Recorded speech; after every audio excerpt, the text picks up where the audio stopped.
tunatakiwa tufahamu kwamba msingi wa elimu hii, sawa, msingi wa elimu hii ya ramli ni alama za nini?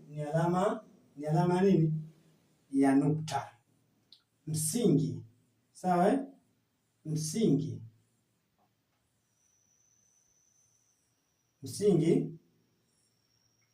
wa elimu hii, sawa, msingi wake ni nini? Ni alama. Ni alama ya nini? Ya nukta. Ndio msingi wa elimu hii, sawa. Msingi wa elimu hii ni alama ya nukta. Sasa kama msingi wa elimu hii ni alama ya nukta, sawa, haijalishi hizo nukta, sawa, haijalishi hizo nukta. Inawezekana ikawa ni nukta hii moja au zikawa ni hizi nukta mbili, sawa. Sasa Sheikh anaendelea kusema nasiri ya elimu hii ama siri ya hizo nukta, sawa, iko kwenye idadi isiyogawanyika kwa mbili, ambayo ni nini? Ambayo ni fardi. Sasa kama ni fardi itakuwa ni ipi? Kwa hiyo kama ni fardi itakuwa ni nukta hii ya moja, sawa, itakuwa ni nukta ya moja kwa sababu hii nukta moja hii, sawa, si moja. Sasa hii moja hatuwezi kuigawa kwa mbili, inagawika, haiwezi kugawika. Kwa hiyo kama utailazimisha, maana yake itaingia kwa nini? Itaingia kwa sifuri. Sio vizuri. Kwa hiyo siri yake, siri hapa tunapata neno siri, sawa, ya hizo shikeli ama ya hii elimu ya ramli, sawa, ipo kwenye nini? Ipo kwenye nukta nini? Ya fardi hii hapa, ambayo ni namba isiyogawika kwa ngapi? Kwa mbili. Haigawiki kwa mbili hii, sawa, haigawiki kwa mbili. Ndio siri ilipo. Kwa hiyo tufuatane vizuri hatua kwa hatua. Kama siri ndio iko hapo, manake hapo ndio kwenye kila kitu. Kama siri ipo hapa, mashehe, hapa kwenye nukta ile moja. Kwa hiyo kama ni kwenye mfano wetu wa ile shikeli ya bayadha, sawa, maana yake hii shikeli ya bayadha hii, siri hapa ipo kwenye hii nukta moja. Hapa ndo kuna siri, ndo kuna kila kitu kwenye hii nukta hii.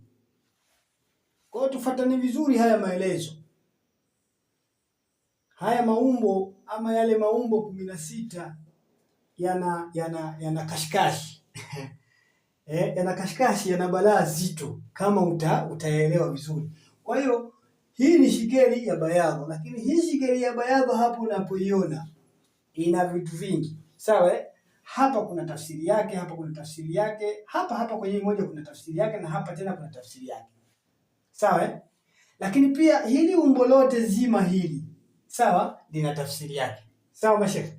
Lakini siri kabisa ya hili umbo lipo kwenye hii nukta moja hapa. Mashehe, mnifuate vizuri na mnielewe siri. Hizi nukta zote, hizi nukta mbili, hizi nukta mbili, hii nukta moja, hizi nukta mbili. Kwa hizi nukta zote hizi hazina siri. Siri ipo hapa kwenye nukta moja. Sawa, hapo twende tunafuatana vizuri na mnanielewa. Sawa, na mnanielewa. Kwa hiyo anasema siri ipo kwenye nini? Kwenye fardi, ambayo ni ile namba ambayo isiyogawika kwa ngapi? Kwa mbili, kama tulivyozungumza hapo. Sawa, na kwa kuwa tabia ni 4, sawa, elewa sasa. Na kwa kuwa tabia zipo 4 na msingi wake ni alama ya nukta, sawa, tabia si 4, sawa, na akasema na msingi wake ni nini? Msingi ni nini? Ni hii nukta, sawa, ambayo ni nukta ya fardi isiyogawika. Basi wanazuoni wa elimu hii waliweka alama ya nukta maalum kwa kila tabia. Tumeelewa vizuri, waliweka nukta maalumu kwa kila tabia, kwa maana ya kwamba atachukua shikeli ile ile ya bayaba, au tubadilishe, sawa, au tubadilishe tuchukue shikeli ya rutbatu dakhila, ambayo ni hii hapa, sawa, ambayo ni hii hapa, shikeli ya rutbatu